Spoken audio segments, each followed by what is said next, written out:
안녕하세요. 이렇게 비가 부슬부슬 오는데 이 예배에 참석하신 모든 여러분 예수님의 이름으로 환영하고요. 특별히 또 집에서 온라인으로 이 예배에 참석하고 계신 모든 지체들 위해 하나님의 축복이 임하기를 간절히 간구합니다. 이번 주일이 무슨 주일인지 아시죠? 아니 고난주가 아니라 이번 주일을 무슨 주일이라고 하면 팜 선데이라고 그래요. 예, 팜 선데이 무슨 건지 아시죠? 팜 선데이, 종려 주일. 예수님이 예루살렘에 입성하시는 그 주일이에요. 그래서 이제 예수님께서 예루살렘에 입성하셨고 이제 목요일 저녁이 되면은 유월절이 시작이 돼요. 또 무교절이 시작이 되고. 그래서 그 목요일 저녁부터 금요일 사이에 목요일 저녁에 신문당하시고 본디오 빌라도 앞에 서시고 십자가에 금요일 옷에 못 박히시고, 그래서 그 유월절 어린 양으로서 하나님께 드려지는 그 유월절이 금요일이고, 그리고 유월절 다음에 초실절이라고 들어보셨나요? 초실절, Feast of First Fruit. 그래가지고 처음 이삭을 드리는 날이 유월절 다음에 주일이에요. 세 번째 되는 날이 초실절이에요. 무엇을 상징하죠? 예수님의 부활. 부활의 첫 열매로 예수님이 하나님께 드려지시는 것, 초실절이라고 합니다. 자, 그러면 그 예수님께서 이렇게 주일날 예루살렘에 입성하세요. 입성하셔서 주일부터 시작해서 일, 월, 화, 수, 목 5일까지 무엇을 당하냐면 거기 있는 종교 지도자들과 대제사장들에게 테스트를 당하세요. 여러 가지 질문 받으세요. 거기에 대해서 대답하세요. 권위에 대해서 질문 받으시고, 성실성에 대해서, 우선순위에 대해서, 신학적인 것에 대해서 질문 받으세요. 그 질문 받는 이유가 뭐냐면 이 이스라엘 사람들이 유월절을 준비할 때 유월절 양을 유월절 10일 날, 그러니까 유월절이 정월 14일이면 10일 날부터 어린 양을 준비해요. 그래서 뭐예요? 14일까지 이 양이 흠이 없나 점이 없나 테스트예요. 예수님의 별명이 뭐죠? 세상 죄를 지고 가는 하나님의 어린 양이세요. 그러니까 예수님도 세상 죄를 지고 가는 하나님의 어린 양으로 예루살렘에 입성하셔서 무엇을 당하시는 거예요? 테스트 당하시는 거예요. 흠이 있나? 점이 있나? 책 잡을 게 있나? 잘못된 게 있나? 이렇게 해서 목요일까지 테스트 당하시고 14일째 되는 유월절 밤에 체포당하세요. 마지막 만찬을 목요일 저녁에 드시고, 유대인의 칼렌다는 저녁이 하루의 시작이에요. 그러니까 목요일이 유월절의 시작입니다. 그리고 십자가에 못 박히세요. 그리고 3일 만에 부활하십니다. 오늘은 예수님께서 예루살렘에 입성하는 그 본문 말씀으로 여러분과 함께 나누겠습니다. 21장 1절 이렇게 시작해요. 예수와 그 제자들이 예루살렘에 가까이 이르러 올리브산, 감람산이죠. 감람산에 있는 벳박의 마을에 들어섰다. 이 감람산이 예루살렘에 가보신 분들은 아시겠지만 산보단 뭐에 가까워요? 언덕이죠. 힐에 가까워요. 마치 델라의 방배처럼 방배동 언덕, 언덕이에요. 그 감람산의 벳박의 마을이라는 그 마을에 이제 들어섰습니다. 그때 예수님께서 두 제자를 보내시며 그들에게 말씀하셨다. 맞은편 마을로 가거라. 맞은편 마을이 어디일까요? 예수님이 전까지 유월절을 공생이 시작하고 어떻게 지키셨어요? 아마 지금이 세 번째일 거예요. 첫 번째 유월절 지키셨고, 두 번째 유월절 지키셨고, 그리고 이제 세 번째 유월절 지키시는데, 예루살렘에 오실 때마다 절기 때마다 예루살렘에 묵으시지 않으시고 어디 묵으셨냐면 마리아하고 마르다 집에, 베다니에 있는. 그래서 아마도 그 맞은편 마을이 베다니일 수도 있어요. 그 베다니 마을로 가라. 거기 보면 나귀 한 마리가 매어 있고 그 곁에 새끼가 있을 것이다. 풀어서 나에게로 끌어오너라. 누가 너희에게 무슨 말을 하거든 주님께서 쓰시려고 하십니다. 이 말은 대단한 거예요. 주께서 쓰시겠다고 하시는 게 우리가 듣기엔 그냥 평범한 말이지만 그 의미를 볼 때 엄청난 말이죠. 누가 너에게 무슨 말을 하거든 주님께서 쓰시려고 하십니다라고 말하여라. 그리하면 곧 내어줄 것이다.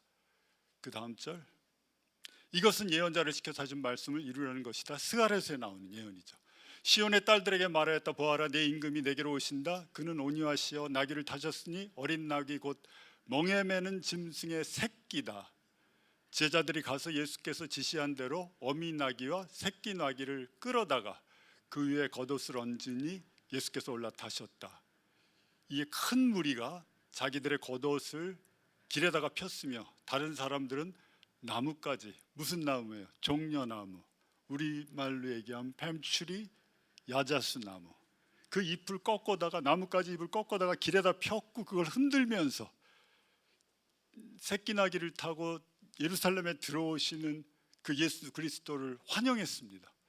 길에다 깔았다. 그 다음 절, 그리고 앞서서 가는 무리와 뒤따라오는 무리가 외쳤다. 호산나 다윗의 자손께 복되시다. 주의 이름으로 오시는 분 더없이 높은 곳에서 호산나. 호산나가 무슨 뜻이에요? Save, we pray. 구하오니 구원하십시오. 우리가 지금 구합니다. 우리를 구원해 주십시오. 물론 어떤 의미에서의 구원인지는 잘 몰라요. 그 백성들이 로마의 압제로부터 구원해 달라는 건지 뭔지는 몰라도 유대인의 왕이 오신다는 소리를 듣고 메시아가 오신다는 소리를 듣고 구원자가 오신다는 소리를 듣고 호산나 외쳤어요. 구하오니 지금 구원해 주십시오. 구하오니 지금 구원해 주십시오라고 외칩니다. 예수께서 예루살렘에 들어가셨을 때 온 도시가 들떠서 소동하여 물었다. 이 사람이 누구냐? 여기서 이제 들떠서는 다른 성경에 보면 소동했다라고 의미해요.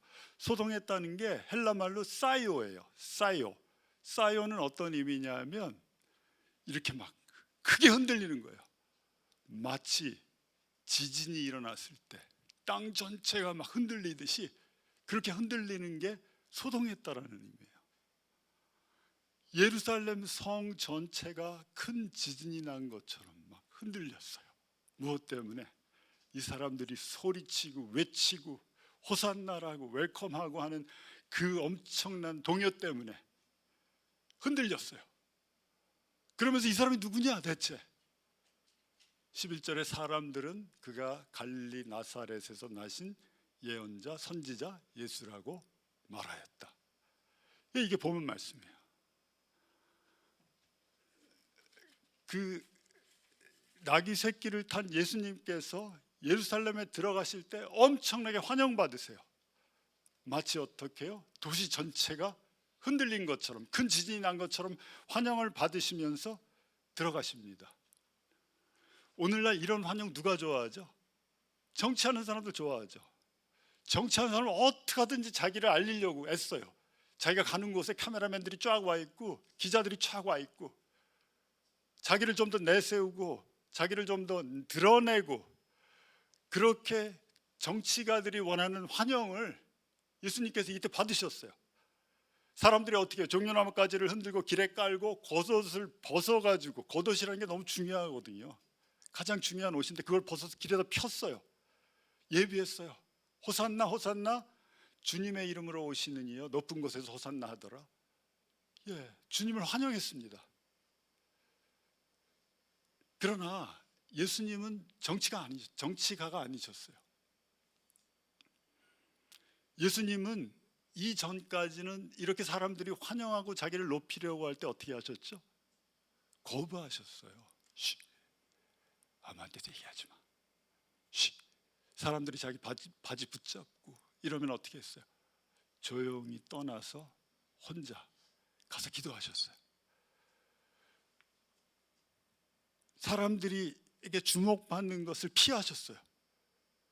그러나 지금 여기 예루살렘에 입성하는 이 순간에는 이 이벤트를 예수님이 주관하세요. 그전에는 어떻게 예루살렘에 들어가셨겠어요? 제자들하고 터벅터벅 걸어서 같이 들어가셨겠죠. 근데 이번엔 예수님이 주관하세요. 나귀 끌어와라. 나귀에 타고 사람들은 옆에서 막 외치고, 스가랴서 아는 사람들, 이 유대인들은 알고 있었을 거예요, 그 말씀을. 그래서 어마어마한 소동이 일어날 정도로 이 입성하시는 마지막 유월절에 자기를 드리기 위해서 입성하시는 이 이벤트를 예수님께서 친히 계획하셨다는 것을 우리가 볼 수가 있습니다. 그래서 이게 예수님이 준비한 유일한 이벤트예요. 정치가들은 항상 이런 걸 원하지만 예수님은 그렇지 않으셨어요. 5,000명 먹이셨을 때 물고기, 어린아이가 갖고 있는 오병 물빵 5개하고 물고기 2마리로 5,000명 먹이셨을 때 그들이 먹고 나서 어떻게 했어요? 예수님 붙잡았죠. 우리의 왕이 되주십시오. 왕이 되십시오. 했더니 예수님 어떻게 했어요? 다 뿌리치시고 혼자 산으로 홀로 가셔서 제자들 먼저 보내시고, 배 태워서 먼저 보내시고 예수님 혼자 산으로 가셔서 기도하셨어요. 한적한 곳으로 피하셨어요. 정말로 유일하게 예수님이 이렇게 준비한 이벤트가 지금 예루살렘에 입성하는 이런 것과는 대조적으로, 그전엔 피했지만 이번엔 준비해서 예수님이 예루살렘에 입성하고 계십니다. 이때 예루살렘은 유월절을 지키기 위해서 모인 사람들의 숫자가 100만 명, 그 요세푸스라는 유대인의 역사학자가 쓴 기록에 의하면 적을 때는 100만 명, 많을 때에는 200만 명까지. 뭐예요? 예루살렘이 완전히 사람으로 가득 찬 그런 도시가 되는 거예요. 사람으로 넘쳐났어요. 유월절 어떤 절기예요? 우리가 너무나 잘 알고 있죠. 이스라엘 민족이 이집트로 건너간 후에 400년 동안 고통받아요. 물론 요셉이 살아있을 때는 좋았지만 요셉이 알지 못하는 왕이 통치하고 나서 그때부터 고통당하기 시작해요. 400년 동안 엄청나게 고통을 당해요. 백성들이 하나님한테 부르짖었어요. 하나님, 우리를 구원해 주십시오. 그랬더니 하나님께서 모세를 준비시키셔서 모세를 이집트 땅으로 다시 보내십니다. 그리고 바로에게 말하게 하십니다. 내 백성들을 이제 자유롭게 보내라. 우리가 가서 자유롭게 하나님 예배하기를 원한다 라고 말했을 때 바로가 거절했습니다. 그래서 하나님이 뭘 보내시죠? 10가지 재앙을 보내세요. 이집트 땅에. 마지막 재앙이 뭐죠? 죽음의 신이 그 지역을 휩쓸고 지나가는 거예요. 죽음의 신이. 사람의 첫 태생, 짐승의 첫 태생, 모든 첫 태생이 다 죽음의 신이 지나갈 때 다 죽을 수밖에 없는 그런 마지막 재앙을 보내게 됩니다. 그때 하나님이 모세를 통해서 이스라엘 민족한테 어떻게 말씀하세요? 너희는 출애굽기 12장에 나와요.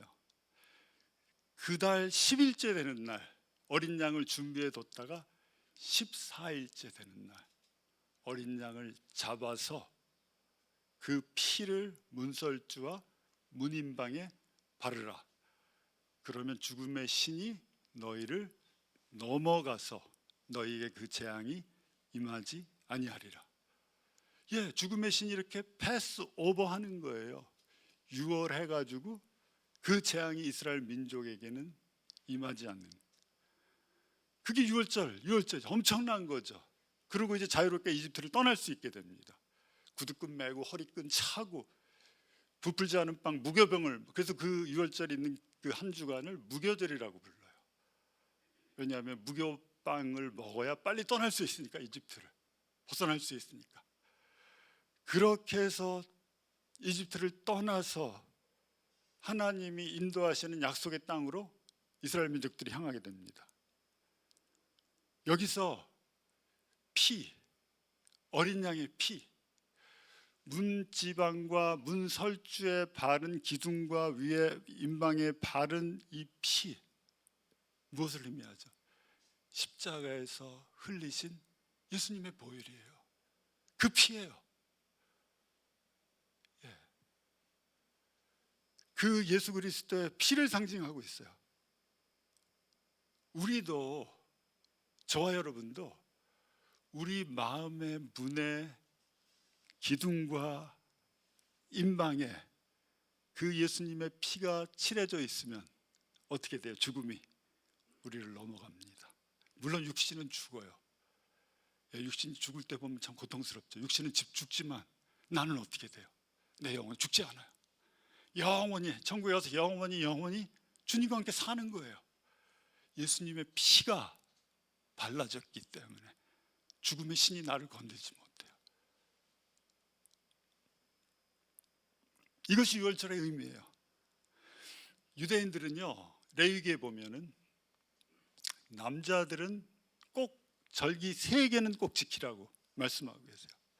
그 첫 번째 절기가 물론 유월절이 너무 중요하죠. 유월절 지키고, 유월절로부터 50일째 되는 절기가 뭐죠?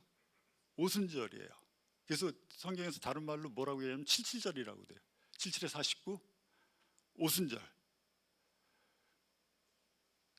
이 유대인들이 이집트에서 이렇게 이제 자유롭게 떠나서 첫 번째 오순절날, 구약의 오순절은 뭘 기념하는 거예요? 율법이 임하는 걸 기념하는 거예요. 시내산에서 모세가 율법을 받아요. 오순절날.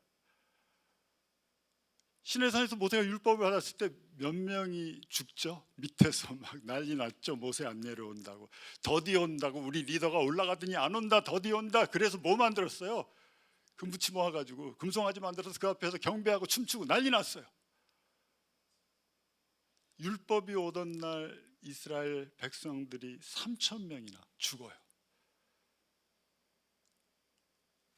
우리 신약의 오순절, 예수님이 십자가에서 죽으시고 부활하시고 유월절이 지나서 50일째 되는 오순절날 뭐가 임하죠? 성령님이 임하세요. 3,000명이나 되는 사람이 구원받아요. 엄청나죠, 오순절의 역사가. 그리고 나서 마지막으로 꼭 지켜야 되는 10월 달에, 지금 이제 유월절 기간이고요. 3월 말, 4월 초, 이때가 되면 이제 유월절 기간이고, 그로부터 이제 7개월 후에 10월 달이 되면은 초막절이 있어요. 초막절을 꼭 지켜야 돼요. 이 초막절이 중요한 게 스가랴서 14장에 보면 예수님이 재림하셔서 끝까지 지키는 절기 중에 하나가 뭐냐면, 끝까지 남아있는 절기가 뭐냐면 초막절이에요. 초막절 지키게 했어요. 초막절은 뭐예요? 40년 동안 이스라엘이 광야에서 생활할 때 그 생활하는 가운데 하나님이 그들 가운데 불기둥과 구름기둥으로 임재해서 거하시고, 그 장막에 태버나클에, 그래서 피스트 오브 태버나클이라고 말하는 거예요. 초막절을. 그 광야에서 텐트 생활하는데 주님이 모든 거 공급해 주시고 인도해 주시고 책임져 주시고 그 민족과 함께 하셨다는 것을 기념하는 거죠. 우리도 초막절을 지킨다는 건 어떤 의미가 있어요? 우리에게 초막절은 그렇게 나를 위해서 십자가에서 죽으시고 장사되시고 부활하시고 나에게 임하신, 내 안에 거하시는 그 예수님이 나와 함께 거하시면서 나의 마지막 약속의 땅, 우린 천국이죠. 천국에까지 이르도록 나의 모든 것을 주관해 주시고 채워 주시고 공급해 주시고 또 나와 함께 거하시는 그 의미에서 우리가 초막절을 받아들이면 엄청난 거죠. 영원히 나와 함께 거하시는 그 예수님. 그래서 이 세 절기는 꼭 지켜야 됐어요. 이스라엘 민족이 유월절, 오순절, 그리고 초막절. 너무 중요한 절기죠. 그래서 그렇게 많은 사람들로 북적이는 예루살렘에 예수님이 유월절을 지키기 위해서 예루살렘에 들어오기 위해서 이 이벤트를 계획하신 거예요. 왜 그렇게 하셨을까요? 왜? 주목받기도 싫어하시고 피하셨던 예수님이 이번에는 적극적으로 나셔서 그렇게, 물론 나귀 새끼지만 나귀 새끼 타고 입성하세요. 왜 그렇게 하셨을까요? 이유가 있어요. 첫 번째는 이 제사장들과 종교 지도자들이 어떻게 했냐면, 그 전에 어떻게 했어요? 예수님 잡아 죽이려고 했어요. 왜 죽이려고 했어요? 가장 큰 근본적인 이유가 뭐예요? 물론 뭐 자기네들보다 더 많은 사람들이 막 쫓아가니까 아니에요. 예수님이 자기를 하나님이라고 그랬어요. I am이라고 얘기했어요. I am the bread of life. 나는 생명의 떡이고, 막 자기가 하나님이, 이거 못 참는 거예요. 종교 지도자들은. 그래서 죽이려고 했는데 예수님이 그때마다 어떻게 하셨어요? 싹 피해 나가셨어요. 싹 빠져나가셨어요. 그들한테 자신을 안 맡기셨어요. 근데 이번에는 예수님이 6월절 날 입성하시는데 종교 지도자들이 막 그렇게 환영하는 걸 보고 나서 뭐라고 그래요? 죽이려는 마음은 굴뚝 같은데, 야, 이거 지금 사람들이 너무 많으니까 우리가 지금 죽이면 안 되겠다, 이거. 그러니까 6월절은 좀 참자 라고들 생각하고 있을 때 예수님은 나귀를 타고 입성하시면서 십자가에 자기 몸을 들이시는 거예요. 뭐예요? 자기 스스로 이제 나는 죽겠다 라고 결정하고 들어가시는 거예요. 십자가를 향해서 들어가시는 거예요. 내려가시는 거예요. 그 올리브산에서 예루살렘 성으로. 너희들이 생각하는 것과 너희들이 나를 주관하라고 했지만 이제 내가 너희들을 주관할 것이다. 이제 내 때가 이르렀고 내가 나를 너희들로 인해서 내가 드려지는 게 아니라 아버지의 뜻대로 내가 나를 드리겠다라는 의미에서 이 이벤트를 주관하셨어요. 그리고 두 번째, 구약의 예언을 성취시키기 위해서 이 이벤트 계획하셨어요. 예수님이 나귀를 타고 들어가시기로 작정하셨고 나귀 새끼 데려오고 그 새끼에 겉옷을 깔고 새끼를 타고 입성하셨어요. 이 예언이 스가랴서 9장 9절에 나옵니다. 우리 함께 같이 읽어볼까요? 시작. 시온에 따라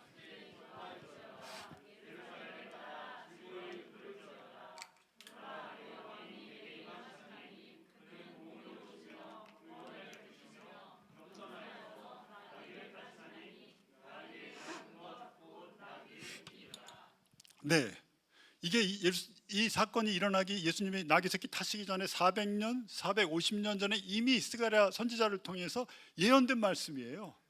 이 예언의 말씀을 이루기 위해서 예수님이 그렇게 계획하신 거예요. 예수님은요 굉장히 아주 유니크한 분이세요. 아주 특별해요.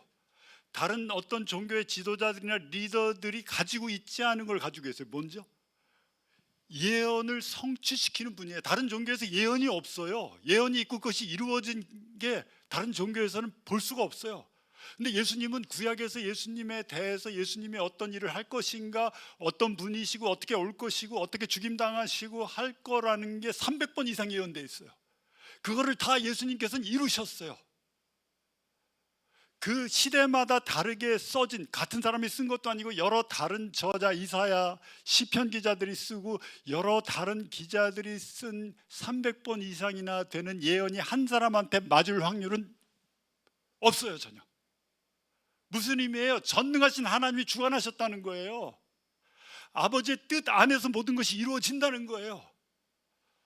그래서 그 아버지의 뜻을 이루기 위해서 스가랴를 통해서 선포된 예언을 예수님이 성취하기 위해서 나귀 새끼를 타고 예루살렘에 입성하시는 것을 우리가 볼 수가 있는 거죠.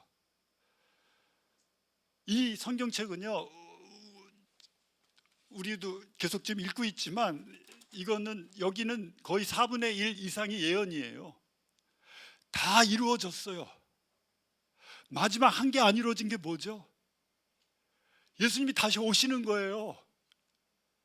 그 한 개만 안 이루어지고 다 이루어졌어요. 그러니까 우리가 이 성경을 하나님의 말씀이라고 믿는 우리는 어떻게 믿어요? 그 나머지 한 개도 분명히 이루어질 것이다 라고 믿고 있는 거죠. 예수님 분명히 다시 오실 것이다. 예. 지금 이렇게 어지러운 이 세상 얼마나 힘들어요. 뉴스 보면 어때요 요즘? 뭐 어린아이 막 진짜 우리가 상상할 수 없는 일이 계속 벌어지고 있어요. 정치가들은 자기 국민을 위한다고 얘기하지만 실질은 자기의 다음 선거를 위하는 게 정치가들이에요. 그 이상도 안 봐요. 자기만 위하는 사람들이에요. 다음 선거에 어떻게 당선되느냐, 그게 너무 중요한 거죠. 이런 악한 사회에서 이것을 해결해 줄 사람, 정치가 해결 못 해줘요. 어떻게 해결받을 수가 있어요? 누가 해결해 줄 수 있겠어요? 예수님이 다시 오실 때, 그분이 다시 오실 때 공의로 심판하시고 정의를 세우실 때, 밤낮 정의를 부르짖지만 정의로워요? 안 정의롭죠? 예, 그래서 이루어질 거라는 걸 우리가 믿고 있습니다. 분명히 다시 오실 거라는 걸 믿고 있어요. 그래서 그 나귀 새끼를 타고 내려오다 보면 기드론 시내가 있어요. 기드론 시내가 뭐냐면 예루살렘 그 예수님이 그 겟세마네 동산으로 제자들과 함께 마지막 유월절 만찬을 마치시고 겟세마네 동산으로 갈 때도 그 기드론 시내를 지나갔어요. 거길 통과해 가지고 예수님이 예루살렘 동문으로 이렇게 들어오십니다. 그렇다면 하나님 아버지가 스가랴의 예언대로 예수님이 왜 이렇게 행하시기를 원하셨나? 질문할 수가 있어요. 거긴 두 가지 이유가 있습니다. 첫 번째, 이것은요, 왜 나귀 새끼를 타고 그렇게 겉옷을 깔고 호산나 소리를 들으면서 예루살렘에 입성하게 하셨나? 첫 번째는 예수님의 겸손하심을 보여주기 위한 거예요. 이 당시 이스라엘은 로마의 점령하에 있었어요. 로마가 지배하고 있었죠. 그래서 그때 로마의 주둔지가 어디냐면 예루살렘이 아니에요. 예루살렘은 이렇게 파견병들이 나가 있는 곳이고, 진짜 그 요새가 있고 그 로마 병들이 주둔하고 있는 가이사라예요. 바닷가에 있는, 예루살렘에서 좀 떨어진 가이사라에 자기네들의 성을 쌓고 거기 이제 본거지가 있어요. 거기 모든 사람들이 있고 총독도 거기 와 있고, 예루살렘은 왔다 갔다 하는 데고. 그때 그렇게 이제 로마 병들이 거기 주둔하고 있었는데, 절기가 시작이 되면요, 로마 병들을 예루살렘으로 보내요. 많은 병사들을. 왜요? 소동이 나고 소요가 나고 폭동이 일어나면 안 되니까. 그건 그때 총독의 명예에 아주 굉장히 금이 가는 거니까 절대적으로 폭동이 안 일어나게끔, 그 당시에도 그 역사학자 요세푸스가 얘기하는 바에 의하면 10,000명이나 되는 병사들이 예루살렘에 거했어요. 유월절 기간 동안에. 그 군대가 와 있었습니다. 그런데 갑자기 막 소동이 일어나는 거예요. 갑자기 동문 쪽이 시끄러워지는 거예요. 어떻게 하겠어요? 무전 쳐서, 야, 빨리 지금 동문이 지금 요란하다, 거기 좀 가봐. 거기 뭐 유대인의 왕인가 누군가가 지금 온다고 하는데 거기 시끄러워, 빨리 가봐 해서 병사들이 동문 쪽으로 갔더니, 가서 뭘 받겠어요? 나귀 새끼 타고 오는 예수님? 아니, 저 친구가 유대인의 왕이라고? 저 친구가? 아주 키키키 웃었을 거예요. 말도 안 돼, 이건. 그 당시 로마의 장군이 로마에 입성할 때, 전쟁에서 승리하고 로마에 들어갈 때 무엇을 타고 들어갔냐면 흰 말을 타고 들어갔어요. 백마. 제일 앞장서서, 그 전쟁에서 승리한 장군이 백마 타고 제일 앞장서고, 그 다음에 뒤에 다른 장군들이 쫓아오고, 그리고 포로들을 다 묶어가지고 끌고 가고, 그 뒤엔 군대가, 전쟁에서 승리한 군대들이 뒤따라 들어갔어요. 얼마나 엄청났어요, 그 장면이. 많은 사람들은 옆에 나와서 환영했고 축하했고, 이 사람은 목에 힘주고 아주 대단한 일을 치른 것처럼 막 떳떳하고 당당하고 승리감에 도취돼서 그렇게 로마로 입성할 때 타던 말이 백마였어요. 유대인의 왕이 오는데 그런 걸 갖고 있는 로마 병사들이 가서 나귀 새끼 타고 오는 예수님 봤을 때 어떻겠어요? 어떤 걸 느꼈겠어요? 웃었죠, 그냥. 왕이라고? 왕이라고? 진짜? 예. 그래서 그 나귀 새끼를 타고 오시는 예수 그리스도가 왕이실 뿐만이 아니라 그분이 얼마나 겸손하신지를 보여주시는 거예요. 예수님은요, 우리가 알다시피 성경을 읽으면 예수님의 정체성에 대해서는 끊임없이 되풀이돼서 언급하고 있습니다. 예수님이 어떤 분이시라는 것. 그분이 뭐 구약에서부터 계속해서 신약 복음서까지 예수님 스스로가 자기의 정체성에 관해서 많이 얘기했어요. 그렇지만 예수님의 성품에 관해서는 신약의 단 한 구절밖에 얘기 안 하고 있어요.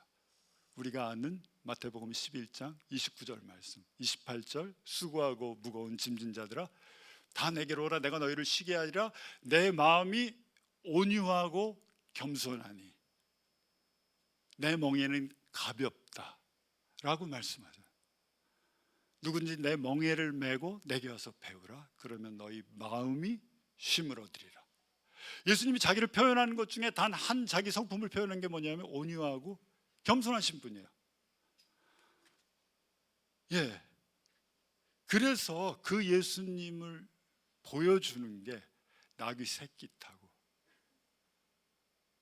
나귀 어미를, 저 같은 나귀 어미 탔을 것 같은데 나귀 새끼 타셨어요. 그건 조금 이따 말씀드리겠습니다. 제가 샌프란시스코에 살 때 거기 골든게이트 파크이라는 데가 있어요. 골든게이트 파크이 지금 여의도공원보다 하여튼 몇 배나 커요. 엄청나게 큰 파크인데 거기서 이제 제가 기억나는데 지구에 더 얼스데이 해가지고 지구의 날 행사를 하는데 많은 사람들이 모였어요. 하여튼 거기 뭐 유기농 것들 팔고 다 종이로 리사이클링 할 수 있는 다 종이로 만든 제품, 지구를 좀 구하자, 지구를 살리자 그래가지고 그런 지구의 날 행사를 하는데 많은 사람들이 모였을 때 저 샌프란시스코 경찰들은 경찰차를 타고 가는 게 아니라 뭘 타고 가냐면 말을 타고 가요. 너무 멋있어요. 가지고 딱 입고 위에 경찰 모자 쓰고 말을 타고 가요. 근데 그 옆에가 있었는데요, 얼마나 위압적인지 아세요? 말을 타고 있는 게 엄청 말이 크니까 그 위에 또 올라가 있으니까 뭐 훤히 보이겠죠. 멀리까지 엄청나게 위협적이에요. 여기서 예수님이 나귀 새끼를 타셨다는 건 그 누구도 위협하지 않으셨어요. 예. 그냥 겸손함을 보여주시는 예수님. 어떤 사람들이 이렇게 물어요. 왜 나귀가 두 마리죠? 다른 복음서에 보면 나귀 새끼만 끌고 왔는데 여기 보면 어미 나귀하고 또 나귀 새끼까지 끌고 와요. 왜 두 마리죠? 예수님이 새끼 나귀 탔으니까 어미 나귀는 저하고 여러분 타라고 그러신 건가요? 나귀 새끼가 어때요? 보통 어미가 하고 같이 있는 새끼 끌고 오려고 그러면 끌고 와줘요. 저희 강아지 한 마리 있는데도 걔가 원하는 대로 안 가면 또 글로 가겠다고 고집 피우고 안 가거든요. 길에서 자기 절로 가겠다. 아무리 끌어도 안 와요. 근데 이 어미하고 있는 새끼 나귀 끌고 오려면 어떻게 해야겠어요? 어미도 같이 끌고 와야죠. 오죠. 안 그러면 뭐 그래도 나귀 새끼라도 굉장히 크잖아요. 그거 안고 올 수도 없고. 하여튼 그렇게 해서 두 마리 나귀를 끌고 와서 그 나귀 새끼를 타셨어요. 어미를 안 타시고. 그것을 타고 입성하시는 예수님의 겸손한 모습을 그 장면을 통해서 우리가 볼 수 있는 겁니다. 그리고 두 번째, 첫 번째는 겸손함을 보여주기 위해서, 두 번째는 권위를 보여주시는 거예요. 권위 보여주시는데 어떻게 해요? 3절에 보면 이렇게 말씀합니다. 만일 누가 무슨 말을 하거든 주가 쓰시겠다라고 하라. 그러면 즉시 보내리라. 풀어서 데리고 올 때 뭐라고 물으면 야 주가 쓰실 거야 라고 얘기해라. 요즘 우리로 얘기하면 어떤 거예요? 우리 그때 나귀 정도 되면은 밸류가 어느 정도 되죠? 지금의 우리 자동차 정도 될 거예요. 근데 자동차 몰고 있는데 어떤 사람, 두 사람, 건장한 두 사람이 오더니 열쇠 내놔? 아니 왜 그래? 그랬더니 주가 쓰실 거야 이러고 몰고 가면 어떻겠어요? 우리 지금 만약에 그럼 우리 열받고 경찰에 신고하고 난리 나겠죠. 이때 주가 쓰시겠다라고 하는 말이 어떤 의미가 있었죠? 엄청난 권위예요. The Lord, 주가 쓰시겠다라고 하라. 뭐예요? 이 나귀의 진짜 주인인 그 주님께서 쓰시겠다고 하는 거예요. 이 나귀를 만드신 분이 쓰시겠다라고 얘기하는 거예요. 그 주가 쓰시겠다라고 얘기할 때 그 권위가 얼마나 엄청난지 그냥 풀어서 보낼 수밖에 없었겠죠. 그분의 권위를 보여주고 있어요. 나귀 새끼 한번 생각해 보세요. 나귀 새끼 어떻죠? 나귀 새끼, 어미는 길들여져 있어요. 근데 나귀 새끼는 아마 천방지축이에요. 사람이 한 번도 타보지 않은 나귀 새끼라고 나옵니다. 어떻겠어요? 누가 올라타면 가만히 있겠어요? 난리 나죠. 완전 난리 나고 완전히 뒤집어지고. 예수님이 그리고 나귀들 어때요? 스터번해요. 되게 고집도 세고. 그런 나귀 새끼 위에 겉옷이 올려졌고 예수님이 올라탔을 때 나귀가 어떻게 했어요? 컴다운 됐어요. 가만히 있고 예수님이 가시고자 하는 대로 예수님을 태우고 올리브산에서 예루살렘 성으로 내려왔습니다. 뭘 의미해요? 순종하는 거예요. 누구도요. 짐승들도.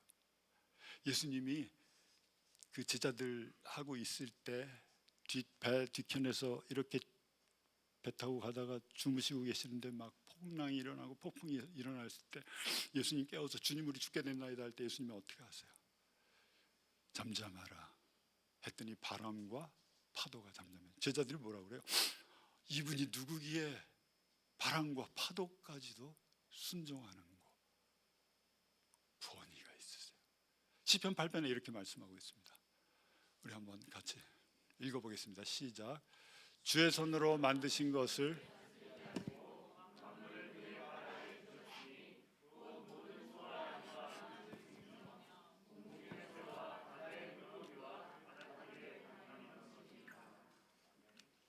네, 여기서 보면은 주님께서 만드신 모든 것들을 주님의 발 아래 두셨어요. 주님께 모든 만물이 순종하는 것을 말씀하고 있습니다. 나귀 새끼 타셨다는 것은 예수님의 권위를 보여주는 거예요. 나귀 새끼를 타고 성에 입성하신 두 가지 이유가 첫 번째 겸손을 보여주기 위해서, 두 번째 권위를 보여주기 위해서 그렇게 입성하셨습니다.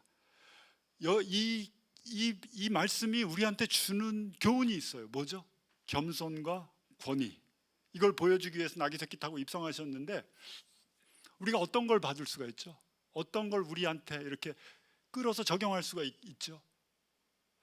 이렇게 볼 수가 있어요. 겸손이 권위 앞에서 먼저 이루어지면은 그 권위가 진정한 권위가 되는 거예요. 겸손이 권위로 나아가는 길이 돼요. 진정한 권위를 세워주는 열쇠는 겸손이에요. 겸손 없이 권위만 부릴 때는 힘들어요. 문제가 많아요.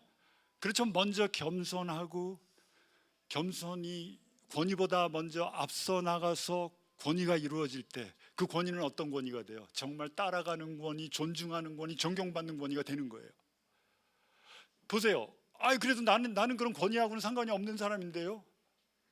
난 뭐 아무것도 아닌데요. 라고 이렇게 얘기하는 사람이 있을지도 몰라요. 근데 아니에요. 우린 누구나 권위가 있어요. 위치적으로 볼 때. 어떤 권위예요? 집에서는 부모님으로서의 권위가 있어요. 자식들한테 권위를 보여주려면 어떻게 해야 돼요? 내가 먼저 겸손해야 돼요. 내 위에서 이러면 어떻게 돼요? 자식들이 반항만 해요. 내가 먼저 낮아져야 돼요. 그리고 자식들한테 권위를 세울 때 그 권위가 올바른 권위가 되는 거죠. 학교에 가면 어때요? 상급생으로서 권위가 있어요. 그래서 우린 다 권위가 있는 거예요. 상급생으로서 권위가 있고 하급생한테 하는 권위. 뭐가 앞서야 됩니까? 겸손이 앞서야 돼요. 겸손 없이 권위만 부리면 어떻게 돼요? 요즘 학교 폭력 이런 게 다 나중에 터져 나오는 거예요. 내가 잘 되면 그 참고 있던 분노가 막 여기저기서 폭발해서 나한테 막 몰려오는 거예요. 내가 옛날에 잘못했던 게 겸손 없이 권위만 내세웠으니까. 직장에 가도 권위가 있고 교회 리더들도 권위가 있잖아요. 우리가 교회 와도 권위가 있어요. 리더로서 사역자로서 권위가 있는 거예요. 그 권위를 올바르게 행사하기 위해서는 뭐가 필수적이에요? 뭐가 앞서야 되죠? 겸손이 앞설 때 그 권위가 존중하는, 존경받고 많은 사람들이 권위에 순복하는 권위가 될 줄로 믿습니다.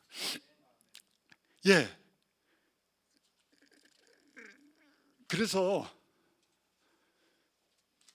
예수님께서 이제 나귀 새끼를 타고 감람 올리브산에서 내려와서 이제 예루살렘 성으로 들어가시는 것, 이거는 승리의 입성의 절반의 이야기입니다.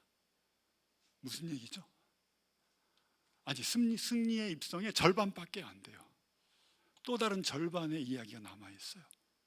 그게 뭐냐면 요한계시록 19장에 예수님이 다시 재림하실 때, 예수님이 이 세상에 다시 오실 때 어떻게 되시나, 어떻게 오시나, 이런 것들이 요한계시록 19장에 나와 있습니다. 또 내가 하늘이 열린 것을 보니 보라, 백마와 그것을 탄 자가 있으니 그 이름은 충신과 진실이라. 무엇을 탄 자가 있다고요? 백마를 탄 자. 충신과 진실이고 우리 13절에 보면 그 이름은 하나님의 말씀이라 칭하더라. 누구예요? 예수 그리스도를 얘기하는 거예요. 예수님이 마지막에 백마를 타고 이 세상에 오세요. 그가 공의로 심판하며 싸우더라. 그 눈은 불꽃 같고, 이젠 눈이 어때요? 불꽃 같아요. 와우! 예수님을 받아들인 사람들한테 그 불꽃 같은 눈은 우리한테는 어떤 의미가 있죠? 두려움의 대상이에요. 물론 뭐 두려울 수도 있죠. 요한 계시록 1장에 보면 요한이 예수님의 그 실제 모습을 봐요. 거기서 예수님이 이렇게 보여주세요. 7 금초대를 갖고 있는 예수님의 모습이 나와 있는데, 눈이 불꽃 같고 머리털은 희고 발은 어떻게 돼요? 주석 같아요. 엄청난 주석 같은 그 예수님의 모습을 보고 요한이 죽은 자처럼 꼬꾸라졌어요.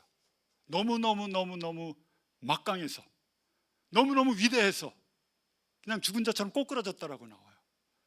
그런 예수님의 불꽃 같은 눈을 가지고 머리에는 많은 관들이 있고 면류관이 있어요. 면류관이 있고 또 이름 쓴 것이 하나가 있으니 자기밖에는 아는 자가 없고, 예수님을 우리가 안다고 얘기하지만 예수님의 얼만큼을 알겠어요? 우리 몰라요. 잘. 예수님이 십자가에 달리셨을 때 그 패를 붙여놨죠. 그 패에 뭐라고 써있죠? 나사렛 예수 유대인의 왕이라고 써놨어요. 거기다 빌라도가 무슨 말로 썼냐면 히브리 말, 라틴 말, 로마 말, 라틴 말로 써있고 헬라 말로 써있어요. 그 세 가지로 써있어요. 무슨 얘기예요? 모든 사람의 왕이란 뜻이에요. 유대인의 왕뿐만 아니라 예수님은 모든 사람의 왕이다. 그렇게 해서 예수님이 오히려 십자가의 편말로 더 자기를 이렇게 알려주게 됐는데, 그만큼 알려진다고 우리가 예수님 아는 거예요? 아니요, 모르는 거예요. 자기밖에는 아는 자가 없어요. 내가 나중에 예수님 만날 때, 우리가 천국 가서 예수님 만날 때 우리가 예수님처럼 변해요. 예수님처럼 변하지만 그 천국에서 영원한 시간을 뭐 하면서 보내겠어요? 물론 뭐 여러 가지 이벤트들이 많겠죠. 하나님이 우리 사랑하셔서 준비해 놓은 이벤트들이 많은데, 그것뿐만이 아니라 예수님 알아가는 것, 얼마나 위대하시고 얼마나 멋있으시고 얼마나 나 사랑하시고 하는 거, 얼마나 은혜로우신 분인지 알아가는데 시간 보낼 거예요. 그 이름 자기밖에 아는 자가 없다라고 말씀하고 있어요. 또 그가 피 뿌린 옷을 입고 입었는데 그 이름은 하나님의 말씀이라 칭하더라 라고 계시록에 나와 있습니다. 그게 예수님이세요. 그리고 그 밑에 절을 보면 제가 한번 좀 더 읽어보겠습니다. 19장에 보면은 14절에 이렇게 14절 있죠. 하늘에 있는 군대들이 희고 깨끗한 세마포 옷을 입고 백마를 탄 그를 따르더라. 그 입에서 예리한 검이 나오니 그것으로 만국을 치겠고 친히 그들을 철장으로 다스리며 또 친히 하나님 곧 전능하신 이의 맹렬한 진노의 포도주 틀을 밟고 있고, 이제 진노와 심판하는 그 막강한 백마를 타고 오는 예수님으로 이제 우리한테 오실 거예요. 이 세상에 임하실 거예요. 완전한 권위를 가지고 오실 거예요. 그 옷과 다리에 이름 쓴 것이 있으니 만왕의 왕이요 만주의 주라 하였더라. 예수 그리스도 말씀하는 거예요. 근데 여기서 보면요, 15절에서 16절이죠. 14절, 하늘에 있는 군대들이 희고 깨끗한 세마포 옷을 입고 백마를 타고 그를 따르더라. 여기서 하늘에 있는 군대들, 희고 깨끗한 세마포 옷을 입고 예수 그리스도를 따르는 사람들이 누구냐면 바로 우리들이에요. 구원받은 우리들이 예수님 못 타고 백마 타고 예수님 따라오는 거 볼 수가 있어요. 그래서 여러분, 말 못하시는 분들 미리 말 좀 연습 좀 해두세요. 쪼락말이라도, 제주도 가서 쪼락말이라도 좀 타두면 나중에 우리 다 백마 타고 예수님 쫓아서 이 땅에 임할 거예요. 이 땅을 다스리고 함께 통치할 거예요. 예수님과 함께. 이 계시록 19장 말씀처럼 엄청난 권위로 다시 심판하기 위해서 오시는 예수님의 모습을 우리가 볼 수가 있습니다. 새끼 나귀 타고 입성하는 그 예수님과는 완전히 전혀 다른 모습을 가지고 이제 임하시는 예수님, 다시 오시는 예수님을 우리가 보게 될 것입니다. 첫 번째는 겸손하게 나귀 새끼 타고 입성하셨지만, 두 번째는 엄청난 권위로 임하시게 됩니다. 예수님이 고통받는 종으로 오셨지만, 두 번째는 이 세상을 심판하는 정복하는 왕으로 오시게 됩니다.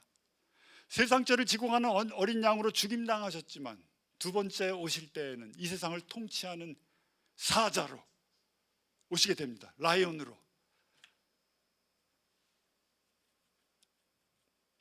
그리고 그 임하시는 예수님이 첫 번째 예수님이 예루살렘에 입성하셨듯이 두 번째도 예루살렘으로 입성하시게 돼요. 그 장면이 스가랴서 14장에 나와 있습니다. 스가랴서 14장 우리가 같이 한번 그 다음 거 봐. 예, 그때 여호와께서 나가사 그 이방 나라를 치시되 이 이방의 전쟁 날에 싸운 것 같이 하시리라. 그날에 그의 발이 예루살렘 앞 곧 동쪽 올리브산에 서실 것이요, 올리브산은 그 한가운데가 동서로 갈라져 매우 큰 골짜기가 되어서 산 절반은 북쪽으로 산 절반은 남으로 옮기고 그 산 골짜기는 아셀까지 이르리라. 너희가 그 산 골짜기로 도망하되 유다 왕 우시아의 때에 지진을 피하여 도망하던 것 같이 하리라. 나의 하나님 여호와께서 임하실 것이요 모든 거룩한 자들이 주와 함께 하리라. 예수님이 오실 때 그 주석 같은 발로 어디에 쓰신다라는 얘기예요. 백마를 타고 오셔서 감람산에 쓰시는 거예요. 올리브산에 다시 쓰시는 거예요. 올리브산에 쓸 때 올리브산이 두 쪽으로 갈라집니다. 그리고 나서 동문으로 입성하시게 돼요. 그래서 저는 예루살렘 못 가봐서 아직 그러는데 그 동문을 누가 자꾸 그 메시아가 동문으로 다시 오신다라는 그런 얘기를 듣고 그 이슬람들이 동쪽문을 막아버렸대요. 완전히 막 쳐발라가지고 못 오시게 예수님. 그런다고 못 오시나요? 예, 두려워서. 예, 동문을 막아버려. 그 동문으로 다시 임하게 돼요. 누구와 함께? 모든 거룩한 자들이 주와 함께 하리라. 우리들과 함께 임하게 되는 그런 모습을 스가랴서에서 스가랴 선지자가 예언하고 있습니다.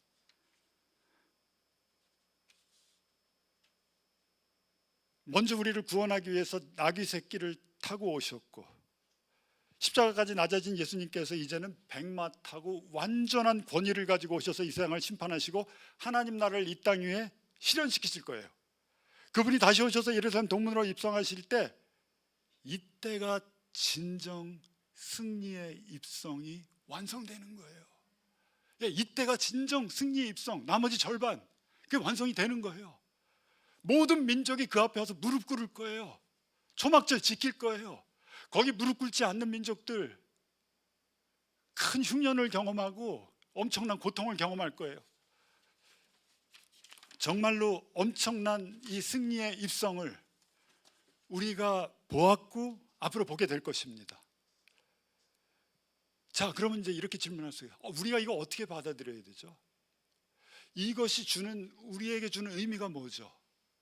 이렇게 예수님께서 나귀 새끼를 타고 오셨고 또 앞으로 엄청난 권위를 가지고 백마 타고 오실 텐데, 오셔서 예루살렘으로 입성하실 텐데 이걸 어떻게 받아들여야 할까요?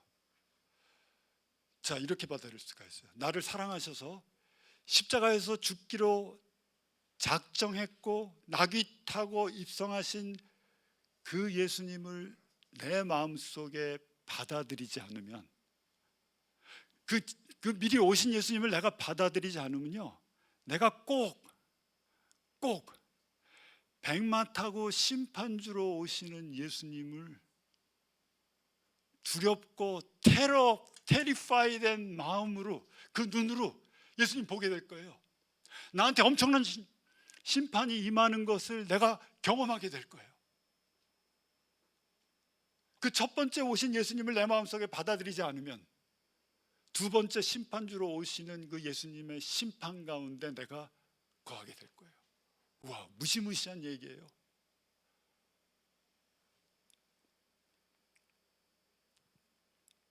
그래서 질문할 수가 있어요. 내가 과연 그러면 그 첫 번째 나귀 새끼 타고 오신 예수님, 예루살렘 성에 입성하신 그 예수님, 십자가에서 죽기까지 나를 사랑하신다는 것을 보여주신 예수님, 내 마음에 받아들였습니까? 받아들였습니까? 만약에 안 받아들였다면 그 백마 타고 심판주로 오시는 진노의 포도주 틀을 밟으면서 막강한 권위로 파워로 심판하시는 그 예수님의 심판에서 내가 피할 수가 없어요.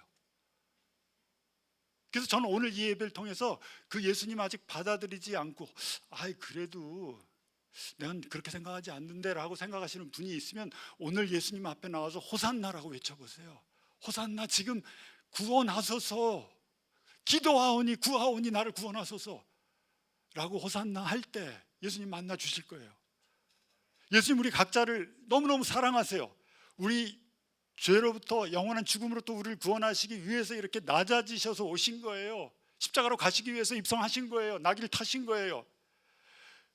그래서 그 십자가에 달리셔서 나의 모든 죄를, 내가 달릴 자리에서, 내가 지은 죄로 내가 죽을 자리에서 나 대신 내 죄를 다 짊어지시고 나를 사랑하셔서 그곳에서 나 대신 죽으신 거예요. 그리고 3일 만에 부활하신 거예요. 그 정도로 나를 사랑하시는 분이에요. 그분이 오늘 우리한테 오십니다. 겸손하게 오십니다. 마음의 문 좀 열래? 아직 닫혀 있는 것 같은데 문 좀 열어줄래? 내가 들어가고 싶어. 내가 너하고 함께 거하고 싶어. 우리한테 오십니다. 말씀하십니다. 혹시 이 자리에, 혹시 집에서 온라인으로 들으시는 분 중에 아직도 그것을 결정하지 않은 분이 있다면 오늘 예수님한테 마음 드리세요. 오늘이 기회예요. 오늘 드리세요. 그렇지 않으면 심판, 그 엄청난 심판 가운데 내가 거하게 됩니다.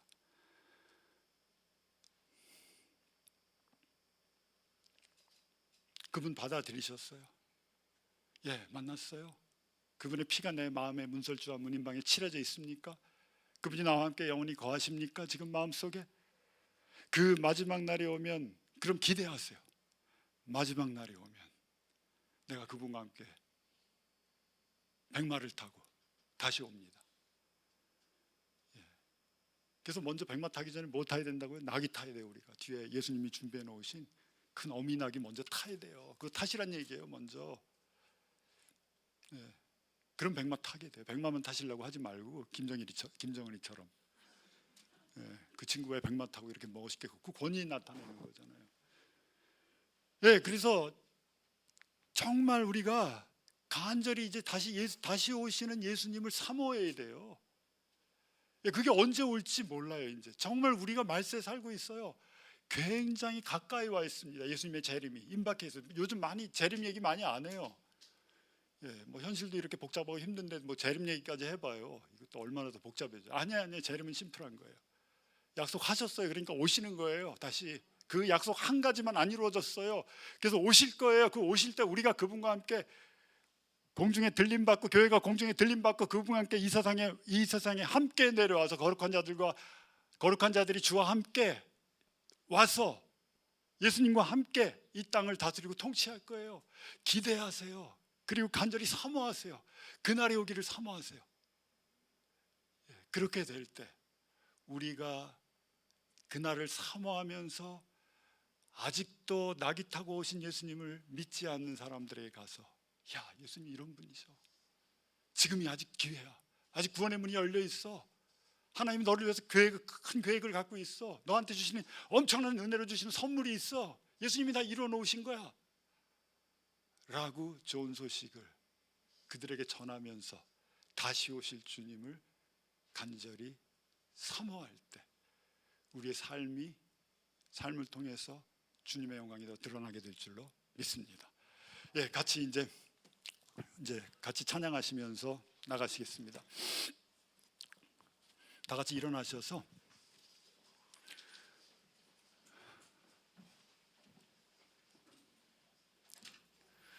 오늘 종려주일에 예수님께서 예루살렘 성에 입성하셨습니다. 그 앞으로 남은 한 주간이 고난 주간입니다. 고난 당하세요. 십자가를 지셔야 됩니다. 그래서 저는 이 종려주일에 예수님이 우리 방배 공동체에 임하시는 거예요. 예수님의 그 마음, 예수님의 영 지금 이 자리에 함께 하십니다. 겸손하신 그 예수님께서 우리에게 오시고 계세요. 지금 이 자리에 임하시고 계세요. 그래서 우리가 주님 앞에 반응하기 원합니다. 같이 찬양 부르시면서 주님을 바라봅시다. 주님께 영광 돌립시다.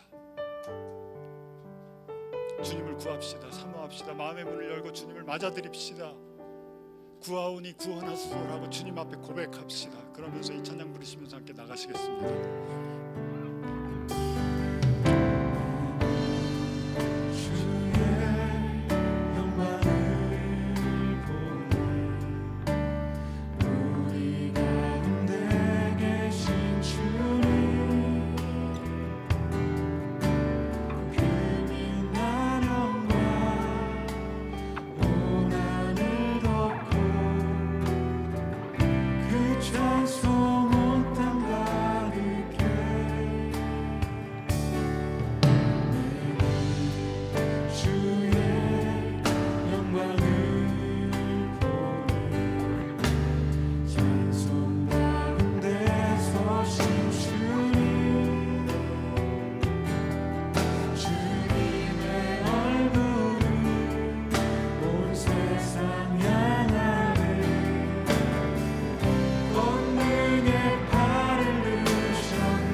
기도하시겠습니다. 아버지 하나님, 나귀 새끼 타고 겸손하게 입성하셔서 십자가까지 낮아지신 그 예수님 때문에 오늘 내가 예수를 주라고, 나의 구원자라고 고백할 수 있게 만들어주셔서 감사합니다. 그분이 나의 주인이십니다. 그분이 나의 하나님이십니다. 그분이 나의 구원자십니다. 그리고 그분은 또 다시 오실 것입니다. 오셔서 이 세상을 심판하시고 이 세상을 다스리실 것입니다. 공의와 정의를 올바로 세울 것입니다. 아버지, 이 자리에 아직도 그 예수 그리스도를 마음에 구세주와 주인으로 영접하지 않은 분이 있다면 지금 이 순간 구하오니 구원하소서. 주님, 호산나 하소서, 호산나 하소서 라고 고백하게 도와주십시오. 이 자리에 서 계신 예수님, 말씀해 주십시오. 문 열어, 내가 들어갈 거야. 네가 문 안 열면 나 못 들어가. 나는 그렇게 강제적으로 들어가는 사람이라 문 열기 기다리고 있어. 지금 문 열어. 문 열어줄래? 열어줄래? 내가 들어갈 거야. 내가 너와 함께 영원히 거할 거야. 영원한 초막절이 될 거야. 내가 너의 영원한 유월절이 되고 오순절이 되고 초막절이 될 거야 라고 고백하시고 계시고 기다리고 계신 예수님께 문을 여십시오. 받아들이십시오. 은혜와 자비를 받아들이십시오. 받아들이셨습니까? 기다리십시오. 기대하십시오. 사모하십시오. 다시 오실 주님 사모하십시오. 다시 오십니다. 이제 심판주로 오십니다. 권위자로 권능으로 이 땅에 임하십니다. 우린 그분과 함께 이 땅을 다스리고 통치할 겁니다. 그분을 찬양합니다. 찬양합니다. 이 모든 것을 우리에게 보여주신 예수 그리스도를 찬양합니다. 예루살렘에 입성하시는 아기 새끼 탄 어린 양 예수, 세상 죄지고 간 어린 양 예수, 그분을 찬양합니다. 우리가 드리는 찬양과 예배를 받아주십시오. 감사합니다. 예수님의 이름으로 기도드립니다.